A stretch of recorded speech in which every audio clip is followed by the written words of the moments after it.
പരിശുദ്ധ അമ്മ ജീവനോടെ പ്രത്യക്ഷപ്പെട്ട ഈ അൾത്താരയിൽ സാക്ഷ്യം പറയുവാനായി എന്നെ ഇവിടെ കൊണ്ടുവന്ന അമ്മ മാതാവിനും തിരുക്കുമാരനും 1000 കോടി നന്ദി പറയുന്നു. എൻ്റെ പേര് സോണിയ. ഇത് എൻ്റെ ഭർത്താവ് സേവ്യർ. ഞങ്ങൾ വരുന്നത് തിരുവനന്തപുരം പൂന്തുറയിൽ നിന്നുള്ള സ്ഥലത്ത് നിന്നാണ്. എനിക്ക് ഇവിടെ ഉടമ്പടി എടുക്കാൻ ആദ്യമായി പരിചയപ്പെടുത്തത് നെയ്യാറ്റിൻകരയുള്ള ഒരു ആൻറ്റിയാണ്. ആൻറ്റി ഒരു കൃപാസന പത്രം എൻ്റെ കയ്യിൽ വച്ച് തന്നു സെപ്റ്റംബർ മാസം. അപ്പോൾ മുതൽ എനിക്ക് ഭയങ്കര ആഗ്രഹമായിരുന്നു ഉടമ്പടി എടുക്കാൻ. ആ പത്രം വായിച്ച് അതിലുള്ള സാക്ഷ്യങ്ങൾ കേട്ടപ്പോൾ എനിക്കും തോന്നി ഇവിടെ വന്ന് എനിക്കും ഒരു സാക്ഷിയാകണമെന്ന്. അങ്ങനെ ഇവിടെ വന്ന് ഒക്ടോബർ 11 2025 ഒക്ടോബർ 11 ഞാൻ ഉടമ്പടി എടുത്തത്. ഉടമ്പടി എടുത്ത് വീട്ടിൽ പോയി വെളുപ്പിന് 5:00 തിരി കത്തിച്ച് പ്രാർത്ഥിച്ചപ്പോൾ അപ്പോൾ തന്നെ മാതാവിൻ്റെ കൃപാസന അമ്മ മാതാവിൻ്റെ രൂപം തിരി ഉരുകി വന്ന് അമ്മയുടെ രൂപം പ്രത്യക്ഷപ്പെട്ടു. പക്ഷേ അത് കണ്ടിട്ടും എൻ്റെ ജീവിത പങ്കാളി അത് വിശ്വസിച്ചില്ല. ഉടമ്പടി എടുത്ത് പ്രാർത്ഥിക്കുന്നെന്ന് പറഞ്ഞിട്ടും എൻ്റെ ജീവിത പങ്കാളിക്ക് ഒരു വിശ്വാസമോ ഒന്നും തന്നെ ഉണ്ടായിരുന്നില്ല. നല്ല രീതിയിൽ മദ്യപിക്കുമായിരുന്നു.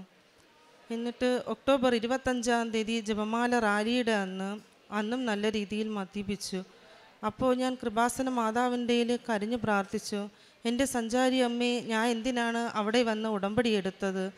എന്നെ ഇത്രയും സങ്കടപ്പെടുത്താനാണെങ്കിൽ എന്തിനാണ് എൻ്റെ അമ്മ അവിടെ എന്നെ കൊണ്ടുവന്നത്? എന്നെ എൻ്റെ അമ്മയ്ക്ക് വേണ്ടേ? എന്തുകൊണ്ട് എന്നെ ഇങ്ങനെ ഉപേക്ഷിച്ചു? അമ്മയുടെ മകന് എങ്ങനെ സംരക്ഷണം നൽകുന്നുവോ അതുപോലെ എന്നെയും എൻ്റെ കുടുംബത്തെയും സംരക്ഷിക്കണമേ എന്ന് കരഞ്ഞ് അമ്മയോട് ഞാൻ അവിടെ എൻ്റെ വീട്ടിൽ ഇരുന്നു കൊണ്ട് മുട്ടിപ്പായി കരഞ്ഞ് പ്രാർത്ഥിച്ചു. പിറ്റേ ദിവസം ഞായറാഴ്ച 1ാമത്തെ കുർബാന കഴിഞ്ഞ് വന്നപ്പോൾ എൻ്റെ ജീവിത പങ്കാളി വീട്ടിലെ പ്ലാവ് ഇങ്ങനെ നിറഞ്ഞു നിൽക്കുന്നത് കണ്ടപ്പോൾ ഒരു മേശയിട്ട് സ്റ്റൂളയിട്ട് അതിമേൽ കയറിയപ്പോൾ സ്റ്റൂള് സ്ലിപ്പായി അത്ര ഹൈറ്റിൽ നിന്ന് താഴെ വന്ന് വീണ് കഴിഞ്ഞ് ഒരു 3-4 ദിവസം കഴിഞ്ഞപ്പോൾ യൂറിൻ പാസ് ചെയ്യുന്നിടത്ത് നിന്ന് യൂറിൻ വരേണ്ടതിന് പകരം രക്തമാണ് വന്നുകൊണ്ടിരുന്നത്. അപ്പോഴും എന്നോട് വന്ന് 3 ദിവസം കഴിഞ്ഞപ്പോൾ പറയുന്നു, യൂറിൻ പോകേണ്ടതിന് പകരം എനിക്ക് വരുന്നത് രക്തമാണ്. അപ്പോൾ ഞാൻ നോക്കിയപ്പോൾ അന്ന് ഞായറാഴ്ച. അപ്പോൾ ഞാൻ പറഞ്ഞു നമുക്കെങ്കിൽ തിങ്കളാഴ്ച പോകാം. അപ്പോൾ പോയി ഹോസ്പിറ്റലിൽ ചെക്ക് ചെയ്തപ്പോൾ അവർ പറഞ്ഞത് ഒരു കുഴപ്പമില്ല, ഒന്നുമില്ല, നമുക്ക് സ്റ്റോൺ ഉണ്ടോ എന്തെങ്കിലും ഉണ്ടെങ്കിൽ എന്നും പറഞ്ഞിട്ട് നോക്കാമെന്ന് പറഞ്ഞു. നോക്കി ടെസ്റ്റ് ചെയ്ത് കുറേ ടെസ്റ്റുകളെല്ലാം നടത്തി, ഒരു കുഴപ്പവുമില്ല. 3-4 ആഴ്ചയായിട്ടും ആ മൂത്രം ഒഴിക്കുന്നിടത്ത് 2 ബോളും നീര് കെട്ടി വീർത്ത് നല്ലോണം വലിപ്പത്തിലായി. പിന്നീട് ഒരു 3.5 ആഴ്ച കഴിഞ്ഞപ്പോൾ വീണ്ടും ടെസ്റ്റ് ചെയ്യാൻ കൊണ്ടുപോയപ്പോൾ ഡോക്ടർ പറഞ്ഞത് ഇത് പഴുക്കുവാണെങ്കിൽ ഓപ്പറേഷൻ ചെയ്യേണ്ടി വരുമെന്ന് പറഞ്ഞു. അപ്പോഴും ഞാൻ മാതാവിൻ്റെ കരഞ്ഞ് പ്രാർത്ഥിച്ചെന്തെന്ന് വെച്ചാൽ, മാതാവേ അത് കത്തി വയ്ക്കാൻ ഇടവരുത്തരുതേ എന്ന് പറഞ്ഞ് മുട്ടിപ്പായി ഞാൻ കരഞ്ഞ് വിളിച്ചപേക്ഷിച്ചു. പക്ഷേ അത് ഓപ്പറേഷൻ ചെയ്തേ പറ്റുള്ളൂ ഡോക്ടർ പറഞ്ഞു. അങ്ങനെ പഴുത്ത് അത് 3.5 ആഴ്ച കഴിഞ്ഞപ്പോൾ ഓപ്പറേഷൻ ചെയ്യേണ്ടി വന്നു. ഓപ്പറേഷന് കൊണ്ടുപോയപ്പോൾ ഞങ്ങൾക്ക് വലിയ സാമ്പത്തികമൊന്നുമില്ല. ഞങ്ങൾ താമസിക്കുന്നത് വാടക വീട്ടിലാണ്. അപ്പോൾ എൻ്റെ ഭർത്താവ് ഓട്ടോ ഡ്രൈവറാണ്. അപ്പോൾ ഓട്ടോക്കാർ കാണാൻ വന്നപ്പോൾ ഒരു 5000 രൂപയും കൊണ്ട് നമ്മുടെ കയ്യിൽ വെച്ച് തന്നു. ആ 5000 രൂപയും കൊണ്ടാണ് ഞാൻ ആശുപത്രിയിൽ പോയപ്പോൾ എൻ്റെ ജീവിത പങ്കാളി പറഞ്ഞു, നമുക്കിവിടെ പ്രൈവറ്റ് ഹോസ്പിറ്റലല്ലേ, ഇത്രയും ദിവസം ഇവിടെ കാണിച്ചു തന്നതിന് ഒരുപാട് സാമ്പത്തികം ബുദ്ധിമുട്ട് നമുക്കിപ്പോൾ ഉണ്ട്, നമുക്ക് ഗവൺമെൻറ് ഹോസ്പിറ്റലിൽ പോവാം. അപ്പോൾ ഞാൻ പറഞ്ഞു വേണ്ട, നമുക്കിവിടെ തന്നെ കാണിക്കാം. എനിക്കെന്തോ ഒരു ധൈര്യം അപ്പോൾ വന്നതുപോലെ മാതാവ് എൻ്റെ കൂടെ അപ്പം തന്നെ ഉണ്ടായിരുന്നു. അപ്പോൾ ഞാൻ പറഞ്ഞു നമുക്ക് ഇവിടെ തന്നെ കാണിക്കാം. അങ്ങനെ പിറ്റേ ദിവസം ഓപ്പറേഷൻ ചെയ്ത് കഴിഞ്ഞപ്പോൾ ബില്ല് വന്നത് 36,000 രൂപ. പക്ഷേ എനിക്കറിയത്തില്ലായിരുന്നു ഈ 5000 രൂപയും കൊണ്ടാണ് ഞാൻ ഹോസ്പിറ്റലിൽ ഇരിക്കുന്നത്. അപ്പോൾ ഞാൻ അവിടെ ഇരുന്നു കൊണ്ട് തന്നെ അവിടെ ഒരു ചാപ്പലുണ്ട്, നിത്യാരാധന. അവിടെ കയറി മാതാവിനോടും യേശുവിൻ്റെ അടുത്ത് ഞാൻ കരഞ്ഞ് വിളിച്ചപേക്ഷിച്ചു, എൻ്റെ യേശുവെ എനിക്കറിയില്ല ഞാൻ എന്ത് ചെയ്യണമെന്ന്, അമ്മ മാതാവേ നീ തന്നെ ഇതിന് തുണയാകണമെന്നും പറഞ്ഞ് കരിഞ്ഞ് വിളിച്ച് അപേക്ഷിച്ചു. അമ്മ മാതാവ് പലരുടെയും രൂപത്തിൽ എൻ്റെ കയ്യിൽ അവിടെ ബില്ല് എത്ര രൂപയായോ അതിനേക്കാൾ ഇരട്ടി എൻ്റെ കയ്യിൽ പൈസ കൊണ്ടെത്തിച്ചു. ഞാൻ കൊണ്ടുപോയത് വെറും 5000 രൂപയാണ്. ഞാൻ ഹോസ്പിറ്റലിൽ നിന്ന് ഇറങ്ങിയപ്പം അവിടെ ബില്ലടച്ച് ഞങ്ങൾക്ക് 2 മാസത്തെ വാടക പെൻഡിങ് വന്നു. ആ പൈസ വരെ എൻ്റെ അമ്മ എനിക്ക് ഒതുക്കി തന്നു. അങ്ങനെ അവിടെ ഇരുന്ന് തന്നെ വലിയ അനുഗ്രഹം എനിക്ക് എൻ്റെ അമ്മ തന്നു.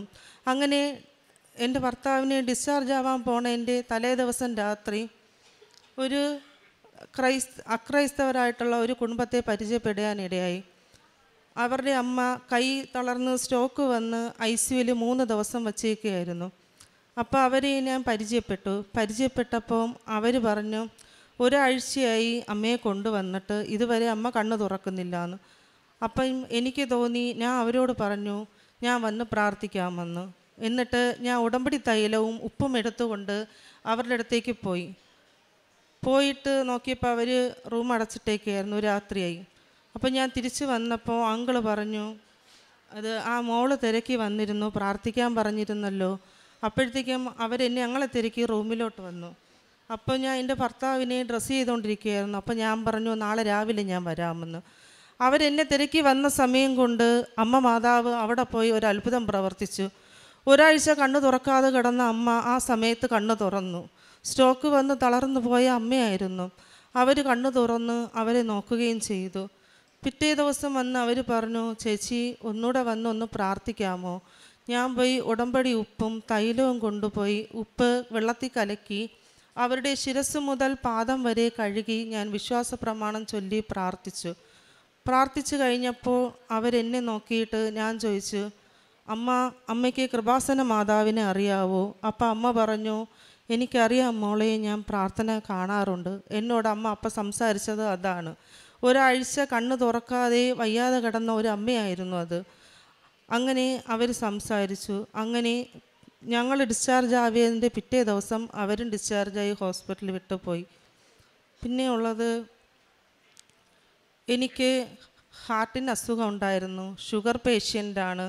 നട്ടെല്ലിന് തേയ്മാനമുണ്ടായിരുന്നു. ബെൽറ്റ് ഉപയോഗിച്ചുകൊണ്ടിരുന്ന ഞാനാണ്. അങ്ങനെ ഒത്തിരിയേറെ അസുഖങ്ങൾ എൻ്റെ ശരീരത്തിനും ഉണ്ടായിരുന്നു.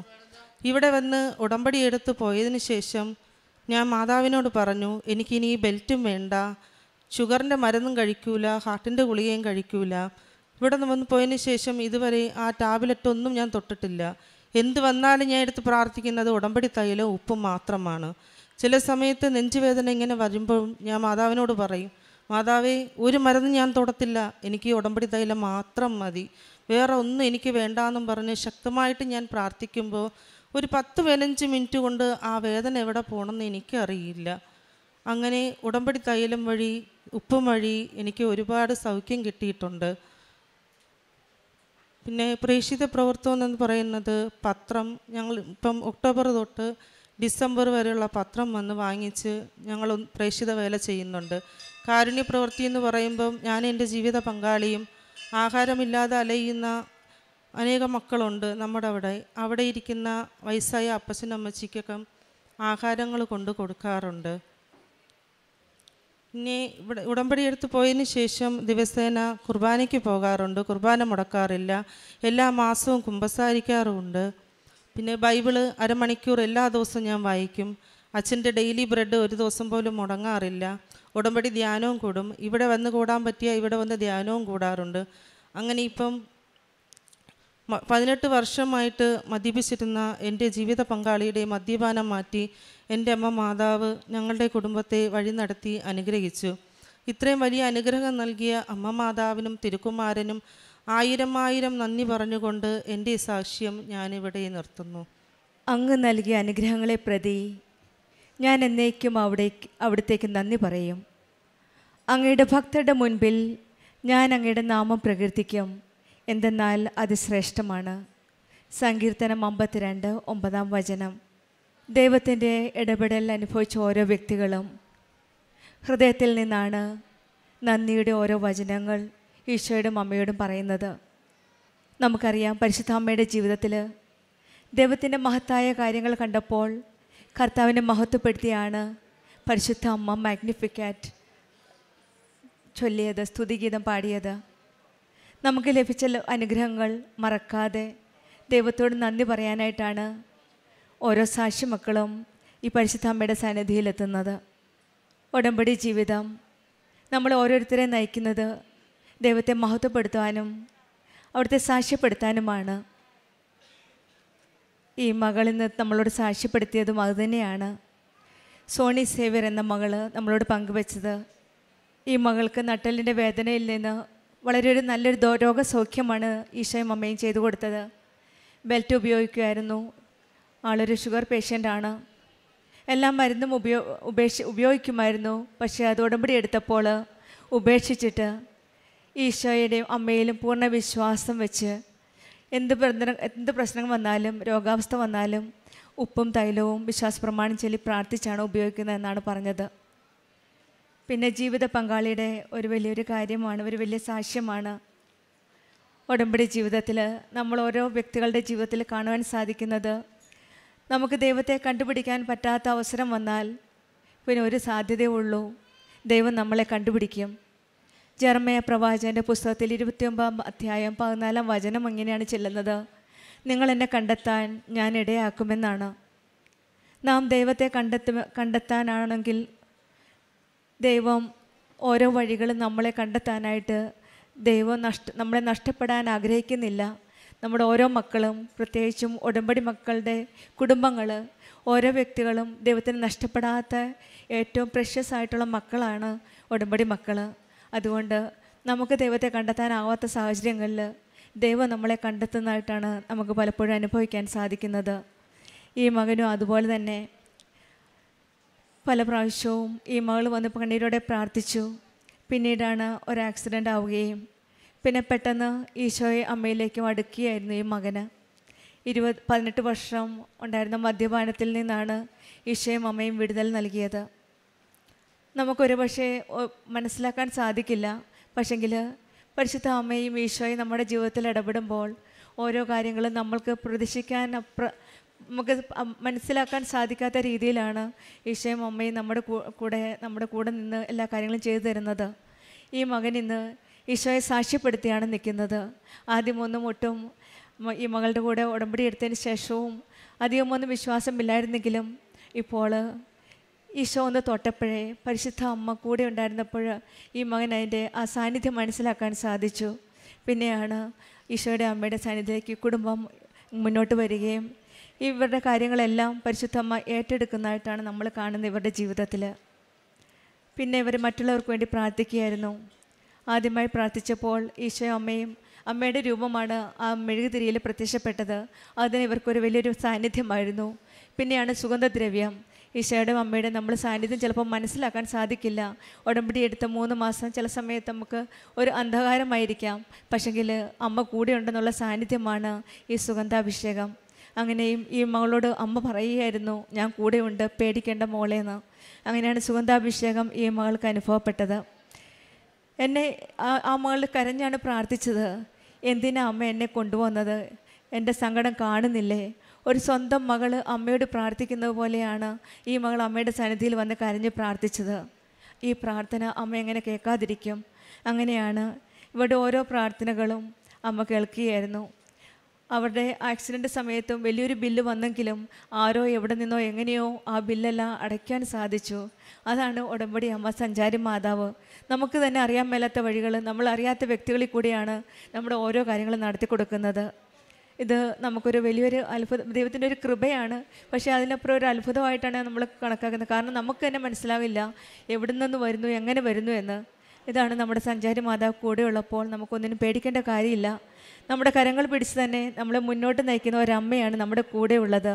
നമ്മുടെ കഷ്ടതയിൽ നമ്മൾ കർത്താവിനെ വിളിച്ചപേക്ഷിക്കുമ്പോൾ നമ്മളെ ഒരിക്കലും കൈവിടാത്ത ഒരമ്മയാണ് നമ്മുടെ കൂടെയുള്ളത്. ഈ അനുഗ്രഹങ്ങൾക്ക് നമ്മൾക്ക് എങ്ങനെ നന്ദി പറയാതിരിക്കാനാവും? ഇത്രയും നമ്മുടെ കൂടെ നിന്ന് നമ്മുടെ കൈപിടിച്ച് നടക്കുന്ന ഒരമ്മയും ഒരു ഈശോയും ഒരു ദൈവം നമ്മുടെ കൂടെ ഉള്ളപ്പോൾ നമ്മളെപ്പോഴും ദൈവത്തിൻ്റെ നാമം പ്രകീർത്തിച്ച് നന്ദി പറഞ്ഞുകൊണ്ട് നമുക്ക് ഉടമ്പടി ജീവിതം മുന്നോട്ട് നയിക്കാം. ഈ മകൾക്കും കുടുംബത്തിന് ലഭിച്ച എല്ലാ അനുഗ്രഹങ്ങൾക്കും നമുക്ക് കരങ്ങളടിച്ച് ദൈവത്തെ മഹത്വപ്പെടുത്താം. യേശുവേ നന്ദി, യേശുവേ സ്തുതി. അത്യപൂർവ ദൈവാനുഭവങ്ങൾ ഇനി നിങ്ങൾക്കും സ്വന്തം. ഈ യൂട്യൂബ് ചാനൽ ഇതുവരെ സബ്സ്ക്രൈബ് ചെയ്തിട്ടില്ലെങ്കിൽ ഇപ്പോൾ തന്നെ സബ്സ്ക്രൈബ് ചെയ്യുക. ഈ വീഡിയോ ഇപ്പോൾ തന്നെ നിങ്ങളുടെ സുഹൃത്തുക്കൾക്ക് ഷെയർ ചെയ്തുകൊണ്ട് കർത്താവിൻ്റെ പ്രേക്ഷിതരാകുക.